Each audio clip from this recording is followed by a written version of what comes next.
Well, what do if you're Google and you decided to implement a notch on your plus-sized flagship phone and people don't like it very much? Do you try to make it better? Do you try to make it look more seamless and a little bit less intrusive like the rest of the competition? Or do you just give up? Or do you just quit, you know? Just go back to the old way of doing things. Well, people didn't like that, so let's just move backwards in time. Let's go with a big old forehead, big old noticeable black bezel at the top of the phone because everyone didn't like the notch, so instead of trying to fix the notch, we'll just not do anything. We'll just go back to the Pixel 2 design. And also take away anything from the Pixel that you thought was iconic because it needs to look more like an iPhone. That's ultimately all the Pixel serves, is to feel the most and look the most like an iPhone. That's literally all Google cares about anyway. Today we're talking about some more Pixel 4 leaks and rumors we have courtesy of OnLeaks and how people have been responding to it. Let's begin.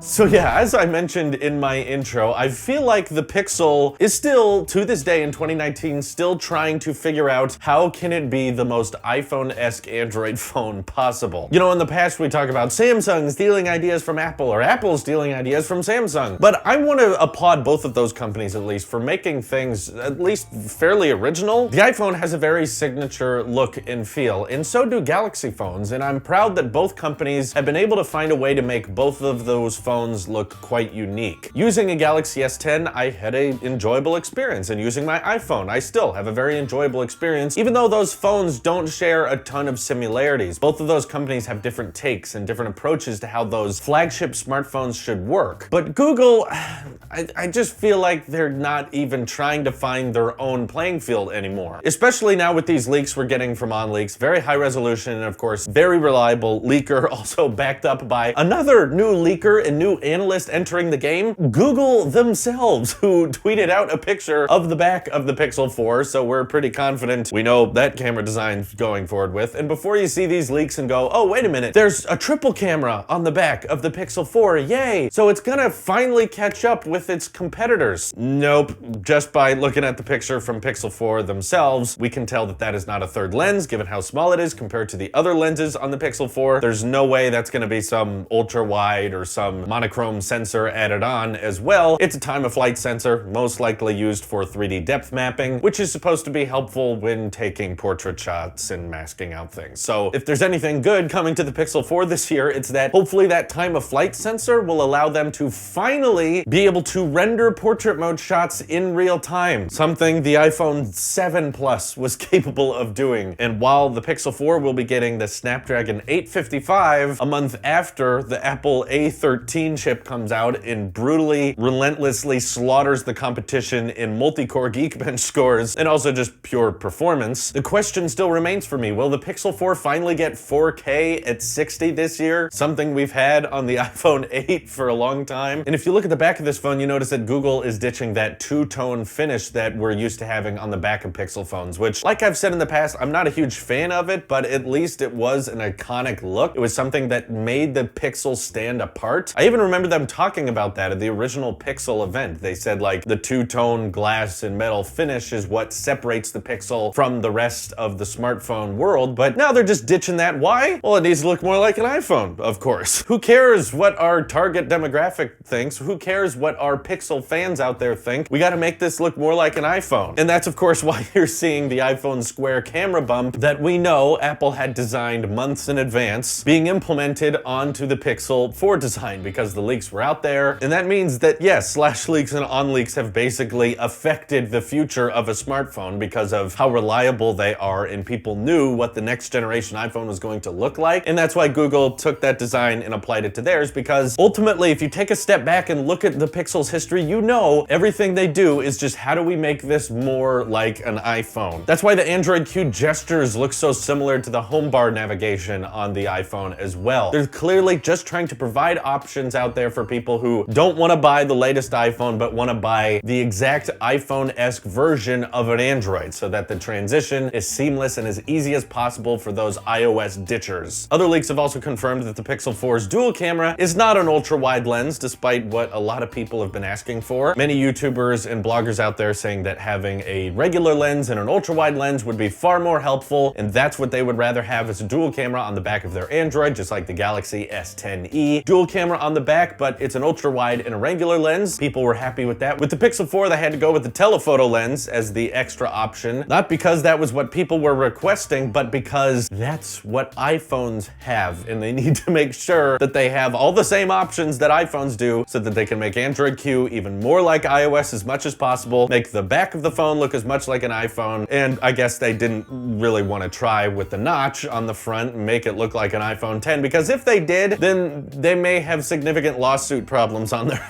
hands. Imagine if Google did move forward with a more slim design notch and they decided to have that dual camera on the front. It would most likely look very, very similar to an iPhone 10 notch, and then at that point they would be in big legal trouble. So hopefully no one gets too upset at the fact that there's a giant forehead and a little bit of a chin on the next generation Pixel 4 design, because hey, that's the only thing separating it from literally just being an iPhone knockoff. They're really, really close to nearing that department. And my only suggestion for Google with these leaks is, you know what? Make your phone faster, give it some custom chip that makes the Google Assistant work really fast, make your camera sensors better, implement that time of flight sensor. And yeah, if you want to copy another smartphone company's design, by all means, just go forward with it, as long as you understand you have to lower the price of this phone. The Pixel 3 was not a top-selling phone. In fact, Google even admitted at their shareholder meeting that it was having a hard time selling because other flagships existed. Yeah, Google, that's what happens when your phone can't keep up with everyone else. But luckily, they've had a lot more success with the sale of the Pixel 3a. Like we've talked about before, compromising on smartphones is how you get them to sell, not somehow creating some wild innovative feature that people don't already have. If you want the Pixel 4 to sell, Google, you have to price it lower than what the Pixel 3 is currently priced at. $800 and $900 is not going to cut it in 2019 when your big selling point is, woo, dual camera! And hey, a Snapdragon 855 chip. Wow, 6 gigs of RAM. We are so proud of you, Google. For an Android phone though, these are rookie numbers. They don't come anywhere near the performance that people are expecting out of their Galaxy S10s and their OnePlus 7 Pros. And Samsung's already putting their S10 phones on sale half the time. So if you come out to the market with the Pixel 4 and it's $800, $900, this is what it looks like. Giant forehead at the top, and you're trying to sell people on, well, it's made by Google, so that means it's good, right? You better make sure your software is optimized, because if anyone has RAM management issues like they did with the Pixel 3, or overheating issues, or microphone quality issues, Google, seriously, these are juvenile, like, startup company malfunctions you're having, not something excusable for a company your size with the billions of dollars that it can pour into research and development. You still ship this phone and it can't even get microphone quality right. If we have any of the problems we've had in the past with the Pixel 2 launch and Pixel 3 launch, with this next generation Pixel 4, I honestly feel like there's a good chance it's not going to get a follow-up. There won't be a Pixel 5. Google, if you're really considering going backwards in design, you know, we can't do a notch right, so let's just have a giant forehead, then just go back to the Nexus line, because that's what so many people are asking for already. Just make decent hardware at an affordable price. Flagships are not your game. I enjoyed my experience with the 3A, and honestly, Google, I think you have a strength there. I think you're pretty good at making hardware that is at an affordable price point. Don't try to mess around with the premium smartphone market, though. You clearly do not know what you're doing there. iPhones and Galaxies clearly know what they're doing. That's why so many people upgrade to those each and every year. And before people out there start saying like, well, Pixel 4 once again is going to be king of smartphone cameras. Yeah, it's always going to be king of smartphone cameras if you ignore every department it fails in, which is most of them. In regards to real-time rendering, it fails. In regards to video performance, it fails. Microphone quality, it fails. Video recording resolutions, it fails. Even some people have been doing some camera tests comparing the 10R to the 3, and I think those side-by-side tests are so ridiculous, but it all comes down to personal preference by the user. If you hold two pictures next to each other and one of them has more saturation than the other, it's just a matter of what the end user prefers that they can argue which photo is better for. If you prefer the Pixel and you see a 10R with better dynamic range, or you see a 10R with better colors, then you're just gonna say, oh, the 10R is oversaturated. Oh, the 10R is too bright. The Pixel's lighting is better, because that's your team. That's the one you're rooting for. Either way, each picture is going to work fine for your individual use cases. If you're just talking about pure picture quality, I say all new smartphones that come out have perfectly adequate cameras. But when you're talking about audio, real-time rendering, editing options by the end user, giving them control of the depth, giving them lighting options, stage light, high key mono lighting, being able to record at 4K at 60 for as long as you want to, having good audio audio. There's so much more to a camera than just the still image that, yeah, if you ignore everything else and you just care about your personal preference with how sharp the image is or how color balanced or saturated it is, then yeah, you can always argue one is better than the other just by your own personal preference. But you gotta look at the whole picture here. And in that way, I don't think the Pixel is the king of smartphone cameras. And the people that think that are really just choosing the team that they want to succeed the most, which I do the same thing for. I'm openly biased, I admit that. Just stop listing it as a headline like everybody agrees with you. Like, everyone agrees the Pixel has the best camera. We don't.